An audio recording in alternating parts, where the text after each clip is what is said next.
এই যে হাদিকে যে আক্রমণ করলো, তার যে এখন প্রধান সন্দেহভাজন ফয়সাল করিম দাউদ, খেয়াল করেন, তাকে 7 নভেম্বর আদাবর এলাকা থেকে গ্রেপ্তার করেছিল র্যাব। ফুয়াদ ভাই একটু মনোযোগ দিয়ে শুনবেন। তখন তার কাছ থেকে 2টি বিদেশি পিস্তল, 2টি ম্যাগজিন, 5টি গুলি, 3টি মুঠোফোন, 5,000 টাকা উদ্ধার করা হয়েছিল। এই মামলায় গত 16 ফেব্রুয়ারি হাইকোর্ট থেকে সে জামিন পায়। খুব ইন্টারেস্টিং। জামিনের সময়সীমা বাড়াতে 12 আগস্ট আবারও আবেদন করে। 3 মাস 8 দিনে সে জামিন পেয়েছিল। সো এই যে আপনার ফয়সাল করিম দাউদ খান, যার কথা বলা হচ্ছে, সে আইডেন্টিফাইড, তাকে চেনা যাচ্ছে, তার ট্র্যাক রেকর্ড আছে, সে ছাত্রলীগ হিসেবেই গ্রেপ্তার হয়েছিল, সে জামিন পেয়েছে। উনি বললেন যে জানানো হয়েছিল তিনি কিল হতে পারেন, আইন শৃঙ্খলা রক্ষাকারী কোনো ব্যবস্থা নেয়নি।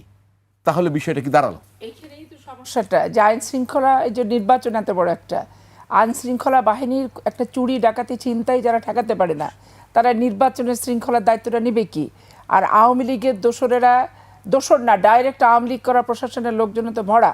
তো এই প্রশাসনকে নিয়ে আপনি নির্বাচন কি করবেন? আবার আওয়ামী লীগের দিকে আপনি তাকায় দেখেন যে তারা জীবনে কখনো কোনো নির্বাচন বর্জন করার ইতিহাস তাদের সেভাবে নাই। তো তারা এই নির্বাচনে তো তারা যেহেতু আসতে পারছে না, আবার এই নির্বাচন হতেও তারা দিতে চাচ্ছে না, যার কারণেই তারা এইভাবে ধরে ধরে ভোকাল, দেশপ্রেমিক, সৎ, ভারতীয় আগ্রাসনের আধিপত্যবাদের বিরুদ্ধে যারা সোচ্চার, তাদেরকে তারা টার্গেট করেছে। আসবো আপনার কাছে। ব্যারিস্টার আসাদুজ্জামান ফুয়াদ, এই তথ্যের উপরে আপনি কি বলবেন? মানে মনে হচ্ছে না যেন বিষয়টা খুব loose, everyone knows everything, but অ্যাটাকটা তো তার সামনে উপরে হয়ে গেল। এবং আপনি দেখেন কত দ্রুত সিসি ক্যামেরার ফুটেজ পাওয়া গেল। আমরা ওই আলোচনায় আসবো, কিন্তু এখন কিন্তু শুক্র, শনিবার, আজকে রবিবার না, সেই কিন্তু আপনি যদি দাউদ বলেন অথবা ফয়সাল করিম বলেন, তাকে কিন্তু পাওয়া যাচ্ছে না। আমরা পরে একটি ভিডিও ফুটেজ দেখাবো যেটা আরও ইন্টারেস্টিং সব তথ্য। জি বলুন আপনি। ধন্যবাদ। প্রথম কথা হচ্ছে যে বাংলাদেশের রাষ্ট্রীয় প্রতিষ্ঠানগুলো যে ধসে গেছে আওয়ামী ফাসিবাদের আমলে, প্রত্যেকটা প্রতিষ্ঠান দলীয় সেবাদাসগিরি করতে গিয়ে যেটা হয়েছে, ডিজিএফআই পাপিয়া আপা কয়টা বাসায় থাকে, কয়তলায় থাকে, এটা হয়তো বেশি ভালো জানে, তার থেকে সে কম জানে বাংলাদেশে আসলে টপ সন্ত্রাসীরা কে কোথায় থাকে। আমাদের এনএসআই বলেন, এসবি বলেন, ডিবি বলেন, আমাদের বাপদাদা কে বিএনপি করছে, কে আওয়ামী লীগ করছে, ওই খবর তাদের কাছে বেশি আছে। তারা 14 গোষ্ঠীর খবর জানে। মাটির নিচে 40 হাত নিচ থেকে নাকি তারা আসামি ধরতে পারে, হারুন বলছিল একবার আর কি। কিন্তু আপনি দেখবেন এই প্রতিষ্ঠানগুলো বেসিক রাষ্ট্রের সভরেন্টি, সিকিউরিটি এনশিওর করবার জন্য যে অ্যাসেসমেন্ট দরকার, যে ক্যাপাবিলিটি দরকার, সেইটা তারা বিভিন্ন সময় শো করতে পারে নাই। আপনি দেখেন রোহিঙ্গা ক্রাইসিসের সময় একের পর এক আপনার বোমা এসে পড়তেছিল আমাদের অঞ্চলে, মর্টার শেল এসে পড়ছিল, শত শত আপনার এই রাখাইনের সন্ত্রাসীরা পালায়া চলে আসছে, কাউকে জিজ্ঞাসাবাদ করবার পর্যন্ত লজিস্টিক জানে না। এজেন্সিগুলো জানাইছে রোহিঙ্গা ভাষা জানে এমন মানুষ নাই বলে তারা জিজ্ঞাসাবাদ করতে পারে নাই। তাহলে সে ইন্টেলিজেন্স অর্গানাইজেশন, কিন্তু সে কতটা ইনকেপেবল। এবং এই সন্ত্রাসীরা যে অপারেট করতেছে ভারতের এই যে সীমান্তবর্তী অঞ্চলগুলোতে, কে কোথায় আছে না আছে, এগুলো তারা ভালোভাবে ইনফরমেশন জানছে না। কারণ তারা এত বেশি বিরোধী দল দমনে ব্যস্ত ছিল গত 16টা বছর, তারা রাষ্ট্রের সভরেন্টি কম্প্রোমাইজ করে ফেলেছে। এই জন্য এখন যেটা হয়েছে, যখনই আপনার এই ঘটনাগুলো ঘটছে, 64 জেলায় নতুন কি মানে একই পুলিশ তো আপনার এরে ওখান থেকে ওখানে দেওয়া, ওখান থেকে সেখানে দেওয়া, এটা দিয়ে কোনো মৌলিক পরিবর্তন। আমি সাধারণত ইন্টারাপ্ট করি না, তাহলে পুলিশ পাবেন কোথায়? ওটা তো ডিফারেন্ট আলোচনা। পুলিশ নিয়ে যদি কথা বলি, এটা আমি আর 8 ঘন্টা কাটা দিতে পারবো। প্রশ্ন হচ্ছে যে তাহলে আমাদের রাষ্ট্রের এই প্রতিষ্ঠানগুলো যে ধসে গেছে, এই প্রতিষ্ঠানগুলো যে তার সক্ষমতা হারিয়ে ফেলেছে, এইটাতে আমাদেরকে সিরিয়াসলি এখন রিভিজিট করতে হবে। দ্বিতীয় প্রশ্ন হচ্ছে যে যারা এইখানে কাজ করছে তারা কি আসলে সবাই আন্তরিকভাবে এই গণ অভ্যুত্থান, এই পরিবর্তন, এই জুলাইয়ের পক্ষের শক্তি, এই নতুন নির্বাচন আসতেছে, এই যে শক্তিগুলো একসাথে প্রতিযোগিতা করছে, আওয়ামী লীগ, জাতীয় পার্টি, 14 দলীয় দোসররা যে রাজনীতিতে নির্বাচনে থাকতে পারছে না, এই বাস্তবতাটাকে আসলে মেনে নিতে পারছে কিনা? এজেন্সির প্রত্যেকটা জায়গায় শত শত রিক্রুটমেন্ট হয়েছে গত 16 বছর। ছাত্রলীগের নামে শত শত রিক্রুটমেন্ট হয়েছে। আমরা চিঠিপত্র দেখেছি, পত্রিকার প্রতিবেদন দেখেছি, ছাত্রলীগের সভাপতি বলে দিয়েছে ছাত্রলীগের অমুক হলের সভাপতি, অমুক হলের সেক্রেটারি, জগন্নাথ হলের অমুক তমুক সদস্য শত শত রিক্রুটেড হয়েছে। প্রশ্ন হচ্ছে আপনি এই মানুষগুলোকে দিয়ে কি এখন এই হাসিনা পরবর্তী রেজিমে বাস্তবতায় কি আপনি তাকে দিয়ে দায়িত্ব পালন করাতে পারবেন? 15 মাস কাজ করাতে 16 মাস তো পারবেন? হয়ে গেল। না, কোথাও তো ক্লিনিং হয়নি। এটাই তো ইউনূস সরকারকে যে আমি সমালোচনা করেছি, তার সবচেয়ে বড় ফেলিয়ার হচ্ছে সে অ্যাডমিনিস্ট্রেশনের উপরে এখনো নিয়ন্ত্রণ নিতে পারে নাই। তাহলে আপনি কাকে দিয়ে কাজটা করাবেন? Law enforcement agencies, intelligent agency, arm forces, যৌথ বাহিনী আছে, ম্যাজিস্ট্রেসি দেওয়া আছে, যার যার ক্যাম্পে বসে আছে। পুরো এই লক্ষ লক্ষ হাজার হাজার জওয়ান, জুনিয়র অফিসারদেরকে আপনি কমান্ডলেস অবস্থায় রেখে দিয়েছেন, কোনো অপারেশনে তাকে এঙ্গেজ করছেন না। তাহলে এই কাজগুলো কিভাবে হবে? আপনি এই যে অপারেশন ডেভিল হান্ট করলেন ফেব্রুয়ারি মার্চে, রেজাল্ট কি? রেজাল্ট হচ্ছে আওয়ামী লীগের যারা গ্রেফতার হয়েছে তার প্রায় 80% জামিনে বের হয়ে আসছে। জামিনের আইনজীবী কারা? সবার নাম আসছে না? বড় বড় দলের আইনজীবী নেতারা না? ওরা কারা? লক্ষ লক্ষ, এই যে আমাদের গণ অভ্যুত্থানের পক্ষের যারা বড় বড় দল, আগামী দিনে যারা ক্ষমতায় যাবেন, দল এর নেতা, দল বির নেতা, মানে ওনাদের এর জামিন আপনি কি জানতে পেরেছেন? এর জামিন কারা করেছে? অবশ্যই জানি। দুজন আইনজীবীর কথা তো আসছে ওখানে, তার এফিডেভিটে, তার যে ওকালতনামা ছিল সেখানে নাম আসছে। একজন বিএনপি নমিনেশন পর্যন্ত পেয়েছেন। তো এই যে জামিন বাণিজ্য হয়েছে শত শত হাজার হাজার কোটি টাকার, আমরা যারা কোর্ট সংশ্লিষ্ট, পাপি আপা আমার থেকে বেশি কোর্টে যান, আমরা সবাই জানি যে এই ক্রিমিনাল গ্যাংয়ের জামিন করানো নিয়ে বেক্সিমকো, বসুন্ধরা, মেঘনা, ফ্রেশ, এই যে পুরো আওয়ামী বন্দোবস্তের জামিন করা, তাদের কোম্পানির রিটেইনারশিপ নিয়ে হাজার হাজার কোটি টাকার লেনদেন হয়েছে। এবং এটার মধ্য দিয়ে যেটা কি হচ্ছে, সবাই যার যার ক্ষুদ্র স্বার্থের কারণে রাষ্ট্রকে ক্ষতিগ্রস্ত করছে, রাষ্ট্রকে ছোট করছে, রাষ্ট্রকে দুর্বল করে ফেলছে, যার পরিস্থিতি হচ্ছে এই অবস্থায় আমরা আছি। আমাদের অনেকের নাম আসতেছে না হিট লিস্টে। আমাদের সাথে কোনো সংস্থা যোগাযোগ করেছে? এক সপ্তাহ পেরিয়ে গেছে। গত রবিবারে আমার উপরও তো আক্রমণ হয়েছে। রাজনৈতিক দলটাও ওই সকল ক্রিমিনালদের অ্যাগেনস্টে কোনো অ্যাকশন যায় নাই। আইন শৃঙ্খলা বাহিনীও কাউকে গ্রেফতার করে নাই। তাহলে প্রশ্ন হচ্ছে আপনি ফেয়ার নির্বাচন কিভাবে করবেন? রাজনৈতিক দল মানে আপনার উপরে কোন দল আছে? আমি তো প্রেস কনফারেন্সে বলেছি, বিএনপির একাংশ, যে ছোট্ট ফ্র্যাকশন, একটা ক্রিমিনাল, একটা মাদক ব্যবসায়ী সিন্ডিকেট, সাবেক আওয়ামী লীগ, এই পুরো গোষ্ঠীটা যারা হাইব্রিড এবং বহু বছরের ত্যাগী বিএনপি নেতাকর্মীরা খুবই বিব্রত বোধ করছে। তারা সবাই আমাকে ফোন করে সরি বলেছে। তারা সবাই খুব বিব্রত বোধ করেছে, কেন্দ্র থেকে একেবারে তৃণমূল পর্যন্ত। কিন্তু ওই ছোট্ট ফ্র্যাকশন ক্রিমিনালগুলোকে নির্বাচনকে সামনে রেখে বহিষ্কার পর্যন্ত করছে না দল। কারণ দল মনে করছে এই ক্রিমিনালদেরকে কয়দিন পর লাগবে, রেকি করতে লাগবে, মানুষ মারাইতে লাগবে, আমাকে আক্রমণ করাইতে লাগবে। সারা দেশে একই অবস্থা। তো সেই জায়গাতে একটা ভালো নির্বাচন কিভাবে উঠবে যদি এই রকম একটা হাই প্রোফাইল কিলিংয়ের ব্যাপারে আমরা অ্যাকশনে যেতে না পারি? আপনি আপাকে প্রশ্ন করেছেন হাদি কেন? প্রশ্ন, হাদি তো প্রথম খুন না। আমাদের এখানে আমরা দেখলাম পল্লবীতে বিএনপির এক নেতাকে খুন করলো, চিটাগংয়ে বিএনপির যে গণসংযোগ ছিল সেখানে একজনকে খুন করেছে, পুরান ঢাকায় করেছে। বিএনপির শত শত নেতাকর্মী খুন হয়েছে, আভ্যন্তরীণ কোন্দল এবং সন্ত্রাসীদের দ্বারা খুন হয়েছে। রাষ্ট্র কোথায় সিরিয়াস মেজার নিয়েছে? তাহলে একটু যদি আপনাকে থামিয়ে দিই, একটি তো বললেন এখানে যে ফেসিস্ট পরাজিত শক্তি একটি ট্রাই করছে, বিএনপির অভ্যন্তরীণ কোন্দল, আপনার উপরে হামলা। তো বিষয়টা কি একদিকে হচ্ছে না চতুর্মুখী হচ্ছে? অরাজকতা মানে তো তাই। অরাজকতা, ক্যাওয়াস মানে কি? ক্যাওয়াস মানে হচ্ছে আপনি এমনভাবে কাজ করবেন যে রাষ্ট্রকে অস্থিতিশীল করে দেয়া যায়, নির্বাচনটাকে ভণ্ডুল করে দেয়া যায়, গণ অভ্যুত্থানের পক্ষের যে দলগুলো আছে তাদের ভিতরে ভুল বুঝাবুঝি তৈরি করা যায়। গত পরশুদিন দেখেন, শুক্রবারের ঘটনা, মির্জা আব্বাস সাহেব গেছেন হাদিকে দেখবার জন্য হাসপাতালে, ওনাকে ওইখানে ইনসাল্ট করা হয়েছে। আমরা এই ঘটনাটা একটু ডিটেইল বলেন, আমরা ডিটেইলসে আসবো। তাহলে দেখেন কিসের ভিত্তিতে করা হয়েছে। আজকের কণ্ঠ নামে আওয়ামী লীগের একটা আমেরিকার প্রবাসী এক ক্রিমিনাল একটা চালায়, একটা প্ল্যাটফর্ম চালায়। সেখানে একটা মিথ্যা খবর দিয়েছে যে ডাকসু ভিপি সাদেক কায়ুম বলছে যে এটা বিএনপির ছাত্রীরা করছে, মির্জা আব্বাস হলো ওইটার নেতা। তাহলে দেখেন এইটা নিয়ে মির্জা আব্বাসকে ইনসাল্ট করা হইল। মির্জা আব্বাস এবং রিজভী ভাই সাদেক কায়ুমের বিরুদ্ধে কথা বলল, একজন আরেকজনকে থ্রেট করেছে। বিএনপির প্রেস কনফারেন্সে মহাসচিব পর্যন্ত কথা বলতে বাধ্য হয়েছে। কিসের ভিত্তিতে? পুরো একটা ফেক রিয়েলিটির উপরে, আওয়ামী বট বাহিনীর ক্রিয়েটেড নিউজ। মানে এটা কি মানে অরাজকতা তৈরি করা, মানে এটা কি এতই শক্তিশালী? তাহলে আপনার প্রশাসন, এখানকার রাজনৈতিক দলগুলো, এখানে সব মিলে কি একটা পরাজিত শক্তির কাছে ধরা খেয়ে যাচ্ছে? মানে বিষয়টা আপনি ব্যাখ্যা করবেন একটু। না, পরাজিত শক্তি হলো তার রিসোর্স তো পরাজিত না। না, তাহলে তাদের শক্তি এতই এখনো?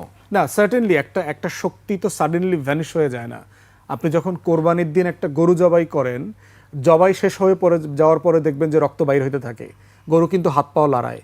আওয়ামী লীগ হইল সেই কোরবানির গরুর মতো, ওরে জবাই করা হয়েছে গণ অভ্যুত্থানে, কিন্তু ও এখনো হাত পাও নাড়াইতেছে সব জায়গা থেকে। ওর মরতেও তো সময় লাগে, একটা ডাইং পিরিয়ড আছে। তো সেই জায়গাতে আপনি দেখেন এই ক্যাওয়াসগুলো করেছে, কারণ আওয়ামী লীগ গত 16 বছরে ফ্যাসিবাদের যে কাঠামো তৈরি করেছে, লক্ষ লক্ষ ইয়াং ছেলেমেয়েদেরকে ট্রেন করছে, পয়সা দিছে, বট বাহিনী বানাইছে, সারা দুনিয়া থেকে তো এই কাজ এখনও সে করাচ্ছে। কিলিং মেশিন পাঠাচ্ছে, কনভারসেশন লিক হইতেছে, অস্ত্র আসতেছে, ট্রেন শুটার আসতেছে, বৈধভাবে অবৈধভাবে, এগুলো তো ফ্যাক্ট। প্রশ্ন হচ্ছে গণ অভ্যুত্থানের পক্ষে শক্তিগুলোর ভিতরে এই জন্য ভাষা মেজাজে সমালোচনার মাত্রাটা ঠিক রাখা দরকার।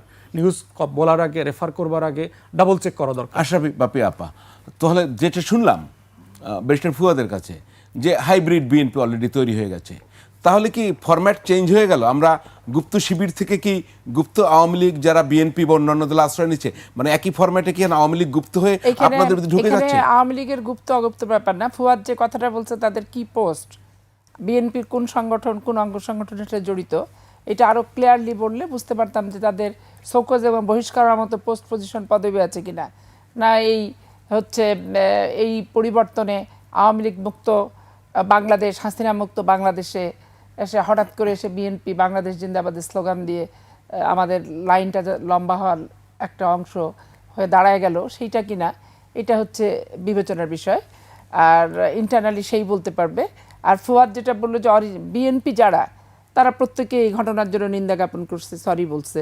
আমি নিজে টক শোতে শুনছি যখন, তখন আমিও বলছি এটা রাজনৈতিক কালচার বহির্ভূত ঘটনা এবং রাজনৈতিক সংগঠন দলগুলোকে রাজনৈতিক কালচারের ভিতর ফেরত আসতে হবে। বিত্ত বৈভবের মালিক সেটা হচ্ছে অন্য ক্রাইটেরিয়া তার, কিন্তু রাজনৈতিক কর্মীর ত্যাগ, তিতিক্ষা, সততা, দেশপ্রেম, গণতন্ত্রের প্রতি আস্থাশীলতা, এগুলো হচ্ছে ফার্স্ট ক্রাইটেরিয়া। তো এগুলো রাজনৈতিক সংগঠনগুলো যত বেশি বেশি চর্চা করবে, তত একজনের সাথে আর একজনের আপনাদের ভোট তো 10 লাখ কমপক্ষে কমে গেছে ওই ঘটনা, এটা ফুয়াদ ভাই বলেছেন। 10 লক্ষ ভোট কমছে কি কমছে না সেটা ভোটের সময় বোঝা যাবে। ফুয়াদের মতো অ্যানালাইসিস করলে করতেই পারে, সেটার সাথে আমি দ্বিমত পোষণ করছি না, একমত পোষণ করছি না, মানে মন্তব্য নিষ্প্রয়োজন এই ক্ষেত্রে আমার। আর আপনি বাংলাদেশের জিও পলিটিক্সে দেখেন, আমাদের চতুর্দিকে হচ্ছে ভারত পরিবেষ্টিত। এই ভারত বাংলাদেশের শেখ হাসিনাকে 15 বছর প্রকাশ্যে সমর্থন দিছে, একবারে প্রকাশ্যে এসে সুজাতা সিং থেকে শুরু করে, প্রণব মুখার্জি থেকে শুরু করে, মোদি থেকে শুরু করে, সবাই একবারে শঙ্কর থেকে শুরু করে পররাষ্ট্র সচিব যিনি, প্রকাশ্যে তাকে ইন্ধন দিছে, প্রকাশ্যে তাকে অবৈধভাবে থাকার অনুমোদন দিছে। তাহলে এখন তাদের মানে এখানে ভারতের সাথে বাংলাদেশের গণতান্ত্রিকামী মানুষের দ্বন্দ্বটা দাঁড়ায় গেছে ডাইরেক্ট। অপকর্ম ভারত করিয়েছে, হাসিনা অপকর্ম করেছে, করার পরে আবার হাসিনাকে ভারতে আশ্রয় দিছে, আবার ভারত আশ্রয় দিছে ভারতে থেকে সে বাংলাদেশের বিরুদ্ধে কথা বলছে, বাংলাদেশকে কিভাবে ক্ষতিগ্রস্ত করা যায়। এটা একটা শুনেন, এই সরকারকে আমি কোনো সরকারই মনে করি না। এরা 1-11 সময় যে বড় বড় লম্বা লম্বা লেকচার দিছে এবং তার পরবর্তী পর্যায়ে তারা আওয়ামী লীগের অত্যাচার নির্যাতন নিয়ে যে বক্তৃতা দিছে, এইটার সাথে বিন্দুমাত্র এরা যে এত অনভিজ্ঞ এবং এরা যে খামাখা সমালোচনাগুলো মানুষের করেছে, যার সমালোচনা করেছে সেটা কার্যক্ষম করার এবং সেগুলো কার্যকারিতার কোনো উদ্যোগ এই সরকারে নাই। বাংলাদেশে বহুতন্ত্রবর্তীকালীন সরকার আসছে, মঈনুদ্দিন ফখরুদ্দিনের সরকারও আসছে, কিন্তু এত জঘন্য, এত অথর্ব, এত ওয়ার্থলেস, মানে কাণ্ডজ্ঞানহীন, দায়িত্বজ্ঞানহীন সরকার আমি আমার বুদ্ধি হওয়ার পর থেকে এই প্রথম একটা সরকার দেখলাম। এরশাদের সময় এরশাদ বিরোধী আন্দোলন করছে, দেখেন পুলিশ কিন্তু একবারে বাধ্য হয়ে কিছু কিছু ইয়েতে গুলি করছে, মারছে টারছে, সব ঠিক আছে, কিন্তু বিশ্ববিদ্যালয়ের আশেপাশে বিশ্ববিদ্যালয়ে এইভাবে কিন্তু ঘটনাগুলো ঘটায়নি, যেটা এই সরকারের উপস্থিত থাকার পরে ঘটছে। এবং এই সরকারের আমলে অনেকগুলো ক্রসফায়ার হয়েছে, এই সরকারের আমলে অনেকগুলো অস্বাভাবিক মৃত্যু হয়েছে এবং জেল হাজতেও মারা গেছে, এরকম পরিসংখ্যানও কিন্তু আমরা শুনবো সেগুলো আপনার কাছ থেকে আরো শুনবো। জি, উনি স্পষ্ট করেছেন যে এই ঘটনাগুলো দিয়ে ফায়দা লোটার একটি গোষ্ঠী আছে, একটা জিনিস। আর হচ্ছে নির্বাচনকে বানচাল করতে চায়, নির্বাচন চায় না। আপনার কাছে আশরাফি পাপি একটা জিনিস খুব স্পষ্ট করে বলতে চাই, নির্বাচন চায় না শুধুমাত্র কি একটি পক্ষ, পলাতক আওয়ামী লীগ? আপনি খুব স্পষ্ট করে আপনার কাছে জবাব চাই। আওয়ামী লীগ তো বেসিক্যালি নির্বাচন চায় না, আর এখানে- সবাই চায়? না, আর সবাই চায় এটাও ঠিক না। এখানে ধরেন জামাত ইসলাম এ যাবৎ নির্বাচন চায়নি, এবং হাদির ঘটনাতেও বলেছে যে হাদির ঘটনার না হওয়া পর্যন্ত নির্বাচন না হওয়াটাই ভালো হবে না। হ্যাঁ, তো তারপরে পিআর না দিলে নির্বাচন হবে না, স্থানীয় নির্বাচন আগে না দিলে নির্বাচন হবে না। এটা তো নির্বাচনের বিপক্ষে তো জামাত ইসলামের অবস্থান, রাজনৈতিক বক্তব্য বিবৃতি সব কিছুর ভিতরেই তো আমরা এ যাবৎকালে ধরেন ঐক্যমত কমিশনের মিটিংয়েও বসছে, আবার সাথে সাথে 2 মাস আগে দেখবেন পিআরের দাবিতে গোটা বাংলাদেশে মিটিংও করে ফেলেছে তারা, যে পিআর পদ্ধতি না দিলে আমরা ইলেকশন করব না। তো ইলেকশনটাকে আগের থেকেই এটা না দিলে ভোট করব না, ওটা না দিলে ইলেকশন করব না, এটা না দিয়ে করব না, এটা এনসিপিও বারবার বলেছে, জামাত ইসলামও বারবার বলেছে।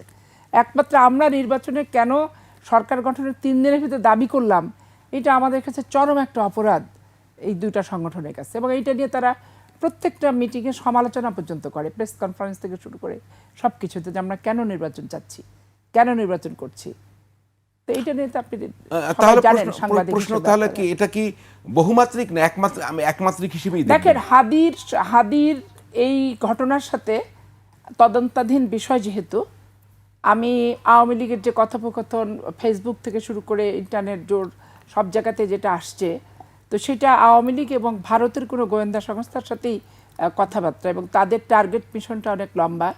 তারা নির্বাচন বানচাল করার জন্য তারা কিছু লাশ তার হাসিনার দরকার, এবং হাসিনা কাকে লাশ করবে তারা বলছে কি, যে ওই 5 জুলাই আগস্টের অভ্যুত্থানের যে প্রস্তুতি ছিল তার চেয়েও কঠিন প্রস্তুতি, ওই টেলিফোন সংলাপটা আমি শুনছি, যে তার চেয়েও কঠিন, কোনোভাবে এবার মিসিং হবে না। তো মিসিংটা কিভাবে হবে? হাদির সাথে 15 দিন ঘুরে ফিরে খেয়ে থেকে বসে যদি হাদিকে কাছ থেকে গুলি করে একবার মৃত্যু নিশ্চিত করার মতো করে, তাহলে মিশন তো আনসাকসেসফুল হওয়ার কোনো কারণই নাই। এখন আমার সাথে ঘুরছে ফিরছে উঠছে বসছে, ধরেন আমার একটা ক্লায়েন্টই আমার সাথে ঘুরছে ফিরছে উঠছে বসে চেম্বারে যাচ্ছে, কিন্তু সে ফুটুস করে আমাকে গাড়িতে ওঠার সময় মেরে দিল। এখন আমি তো তাকে আমার ক্লায়েন্ট হিসেবে চিনি। তাহলে আইন শৃঙ্খলা আপনি রক্ষাকারী জামিনের বাহিনীর কথা যেটা বললেন, এখানে কি দায়িত্ব পালন দেখেন করবে? একটা কোর্টের একটা Target জামিন কি? দেওয়া নিয়ে আমি উকিলকেও দোষারোপ করতে চাচ্ছি না, আমি কোর্টকেও দোষারোপ করতে চাচ্ছি না। জামিনের কিছু কিছু গ্রাউন্ড থাকে। এখন রিকভারি কোথা থেকে হলো, এখন যদি বলে রিকভারি আউট অফ হোম, তাহলে পাবলিক প্লেসে অস্ত্রটা কে রেখে গেছে সেটা আমার লাইবল হয় না। এখন সেই গ্রাউন্ডে যদি সে জামিন পায়, এখানে আমি উকিলকে দোষ কি বিচারককে দোষ, কোর্ট না, কাছারি আমি টেনে প্রশ্ন আনতেছি না। প্রশ্ন সেটা না। প্রশ্ন হচ্ছে যে একজন লোক যখন অ্যারেস্ট হয় উইদাউট উইথ আর্মস, 17 লাখ টাকা, এই যে আপনার শামীম হাদির উপরে যে হামলার জন্য যে ফয়সাল করিম দাউদ 17 লাখ টাকার জন্য সে এখানে হুমকি দিয়েছে, এই ঘটনা ঘটিয়েছে, তার কাছে অস্ত্র পাওয়া গেছে। তো একটা লোক অ্যারেস্ট হলো র্যাবের হাতে, তার ব্যাকগ্রাউন্ড কি তারা চেক করে না? না, আমি একটু শেষ করি। PCPR থাকে। হ্যাঁ, তার ব্যাকগ্রাউন্ড আছে। ব্যাকগ্রাউন্ড যদি তাই হয় যে ছাত্রলীগের সে কেন্দ্রীয় কমিটির সদস্য, তাহলে কি আপনি সহজেই তাকে জামিন দিয়ে দেবেন? আমি বুঝলাম না। মানে জামিন শুনেন, জামিন দেওয়া জজ সাহেবদেরকে বিতর্কিত করাটা উচিত না একটা ঘটনাকে কেন্দ্র করে। আইনজীবী হিসেবে আমি আমার পেশাদারিত্ব, আমার রাষ্ট্রের প্রতি কমিটমেন্ট, এবং যে আন্দোলনটা 15 বছর করে উৎখাত করা হলো, তাকে বিতাড়িত করা হলো, এইটার প্রতি আমি শ্রদ্ধাশীল হলে আমার মামলা বেছে বেছে নেওয়ার ব্যাপার। আমি ফুয়াদের সাথে একটা জিনিস সংশোধন করি, ক্রিমিনাল অফেন্স আর দুর্নীতির যত মামলা, এইটা নিয়ে একটা হাইকোর্টের সিন্ডিকেট হয়েছে, সেটা ঠিক আছে, যে ওই 5-7টা অ্যাডভোকেটই সালমান এফ রহমান কি অমক তমক গ্রুপের মামলা তারা করে বেড়াচ্ছে একবার, এবং তাদের কারণে আমরা জেনারেল লয়ার যারা নর্মাল প্র্যাকটিস করি, আমাদেরকে ঘন্টার পর ঘন্টা ওয়েট করে হয়তো 3 মাসে আমাদের মামলা শুনানি করতে পারছি না, তাদেরটা শুনানি শেষ হচ্ছে না। সজীব ওয়াজের জয়ের ওই যে নগদ বিকাশের মতো যে মানি লেনদেনের যে ইয়েটা আছে নগদ, সেটারও দেখবেন যে অনেক বড় বড় রথী মহারথীরাই গেছে যে সেখানে করছে। এখন হয় কি, আমার কথা হচ্ছে আমি আইনজীবী হতে পারি, আমার কাছে 70-80টা মামলা আসছিল এই অর্থনৈতিক দুর্নীতি দুদক, আমি একটা মামলা অ্যাকসেপ্ট করিনি। আমি এই কারণে করিনি, আমার রুচিতে বাঁধছে যে করাপশন করে দুর্নীতি করে মানুষের রক্ত চুষে খেয়ে যে টাকাটা অর্জন করছে, আমি লয়ার হিসেবে ওই নোংরা টাকাটা আমার ফি হিসেবে আমার সংসারে আমি ঢুকাতে চাই না। দেন ওই 90-80টা মামলা আমি একটাও, আচ্ছা, আমি একটা প্রশ্ন আপনাকে সিনিয়র করছি। ব্রিফ হিসেবে ধরেন এই যে ফয়সাল করিম দাউদ খান তার জামিনের জন্য যখন একজন লয়ারের কাছে প্রেজেন্ট করলো, সেটা কি লয়ার বেছে নিল, না এর ব্যাকগ্রাউন্ডে আরো লোক থাকতে পারে? এখন শুনেন, লয়ার তো জানছে না সে দস্যু, সে ডাকাত, সে যুবলীগের কি ছাত্রলীগের পদবি দিয়ে তো আর মামলা হয় না। সমন্বয়ের এই জুলাই আগস্টের যে মামলাগুলো সেগুলো দলীয় পদপদবি দিয়ে করেছে, কিন্তু তারপরে নর্মাল অস্ত্র, যেমন আমি একটা ক্রিমিনাল প্র্যাকটিস আমি করি 97 থেকে, এখন আপনার আউট অফ হোম একটা জায়গা থেকে খড়ের গাদা থেকে আপনি উদ্ধার করলেন, না না, সেটা আমি বুঝতে পেরেছি, সেটা আমি বুঝতে পেরেছি যে পজিশনে আছে কি না ইত্যাদি, সেটা তো যৌক্তিক একটা। ব্যারিস্টার ফুয়াদ, মানে আমি কিন্তু আবার পিসিপিআর এর উল্লেখ থাকে, আমি কিন্তু বলতে চাই আপনাকে মামলা অন্য কোনো যে মামলা একজন আছে লোক কিনা। যখন এভাবে অ্যারেস্ট হলো, সেটি কিন্তু গত বছরের আগস্টের পরে, তারপরে সে অ্যারেস্ট হলো, সে এক জায়গায় থ্রেট করলো, চাঁদা চাইলো, সে ছাত্রলীগের কেন্দ্রীয় কমিটির সদস্য। আমি কিন্তু এটা আপনাকে খুব ক্লিয়ারলি বলতে চাই। তার আবার এখানে আইটি ফার্ম আছে, সে আবার বেসিসি এর মেম্বার। তো ধরলো, তার ব্যাকগ্রাউন্ড চেক করলো না, আবার সে বেরিয়ে গেল। বিষয়টা কি এতই সহজ মনে হয় আপনার কাছে? এটাই তো বললাম আপনার, যে ফ্যাসিবাদী আমলের যে নেটওয়ার্ক, এই নেটওয়ার্কটা তো যায় নাই। আওয়ামী ফ্যাসিবাদের বাস্তবতা যেটা হয়েছে যে উইদাউট হাসিনা ওই ফ্যাসিবাদটা এখনো টিকে আছে, পুরো কাঠামোতে টিকে আছে। আমাদের প্রশাসনিক প্রত্যেকটা জায়গাতে যেই লেভেলের ক্লিনিং অপারেশন করা প্রয়োজন ছিল সেটা তো করে না এই সরকার। এবং এই সরকারের যদি আগামী দিনের ইতিহাসে কখনো ব্যর্থতার ইতিহাস লিখতে হয়, তাহলে এই জায়গাগুলো অবশ্যই আসবে। ইতিহাস তো প্রথম থেকে লিখতে হবে। দুদক নিয়ে কি করছে, কটা লোককে ধরছে? 1/11 দুদক, আর এই সরকারের দুদক কে এক হলো? তো 1/11 দুদক 5 বছরের শাসনামল ওইভাবে করছে, আর 15 বছরের শাসনামল আপনি ধরে নিন যদি দুর্নীতি হয়ে থাকে, তো 15 বছরের দুর্নীতি আর ভয়াবহ হতো। তো তাহলে সেখানে কি করছে এই সরকার? কিচ্ছু করেনি। এবং দেখেন, ব্যর্থ একটা সরকার। আমরা তুরস্কের এক্সাম্পলটা দেই, যে এরদোয়ানে যখন আপনার দায়িত্বে, এখনও দায়িত্বে আছে, প্রধানমন্ত্রী থাকা অবস্থায় 2016 সালে একটা কু হয়, আপনার ম্যাসিভ কু হয়, 217 অথবা 231-এর মতো মানুষ মারা যায়, শহীদ হন। এবং তিনি খুব সাহসিকতার সাথে নিজে ফেস টাইমে লাইভ করে এসে বিমান নিয়ে এয়ারপোর্টে নেমেছেন, এবং তার মানে প্লেন পর্যন্ত কয়েকবার ওই যারা কু করছে তাদের মিসাইলের মুখোমুখি হয়ে গেছে। মানে সে প্রচণ্ড মৃত্যুর ঝুঁকি নিয়ে এসছেন। এবং সেইটার পরবর্তীতে উনি কী দেখেন, গোয়েন্দা সংস্থা, আমাদের MIT বলে, তার গোয়েন্দা সংস্থার 8000+ স্টাফকে 24 ঘন্টার ভিতরে বিদায় করে দিয়েছেন। আপনি যদি একটা বড় পরিবর্তনকে ধারণ করতে চান এবং চান যে এই কাজগুলো যেন আর না হয়, আপনি যে জায়গাতে সবচেয়ে বেশি অথরিটি এস্টাবলিশ করা দরকার ছিল সেটা হচ্ছে আমাদের সিভিল মিলিটারি ব্যুরোক্রেসিতে, যেটা এই আমলাতন্ত্রের ভিতরে এই ক্লিনিং অপারেশন এই সরকার করতে পারে নাই। আমাদের আইন শৃঙ্খলা বাহিনী, আমাদের গোয়েন্দা সংস্থাগুলো, এগুলোইতে আপনার আর্মস, রাষ্ট্রচাপ পরিচালনা করবার। এই হাতগুলো পরিষ্কার পরিচ্ছন্ন না করে আপনি রাষ্ট্রকে সংস্কার করা, পরিচ্ছন্নর আলাপ মাসের পর মাস করেছেন। শুধুই কি তারা, একটু আগেই তো পাপি আপা বললেন যে মানে আমি ঠিক অঙ্কগুলা মেলাতে পারছি না, শুধুমাত্র আওয়ামী লীগই তো নির্বাচন বানচাল চায় না, নির্বাচন বানচাল নির্বাচন চায় না এমন আরো দল রয়েছে।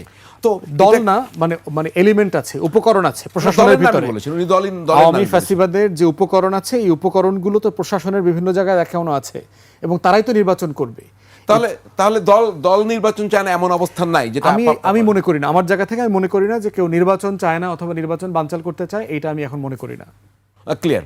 তাহলে কি দাঁড়ালো, এই যে লোকটা, আমি একটু এই ভিডিও ফুটেজটা যদি দেখানো যায়, একটা ট্রেনের ছবি দেখেন যেটা সম্প্রতি ভাইরাল হয়েছে, আমরা দেখাতে পারবো?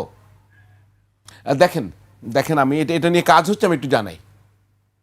এবং শুধু তাই না, বলা হচ্ছে সে ভারতে পালিয়ে গেছে। মানে এটারও আগে থেকে আপনি দেখবেন এই ধরনের একটা ঘটনা ঘটলে আমরা বাইরে, আমি অ্যাটলিস্ট লন্ডনের এক্সপিরিয়েন্স জানি, পশ্চিমের এক্সপিরিয়েন্সগুলো জানি, তারা একটা ইমার্জেন্সি ব্রিফিং রুম করে এবং প্রতি কয়েক ঘন্টা পর পর তারা দেশকে আশ্বস্ত করে, আপডেট করে যে আমরা আসলে কি করছি না।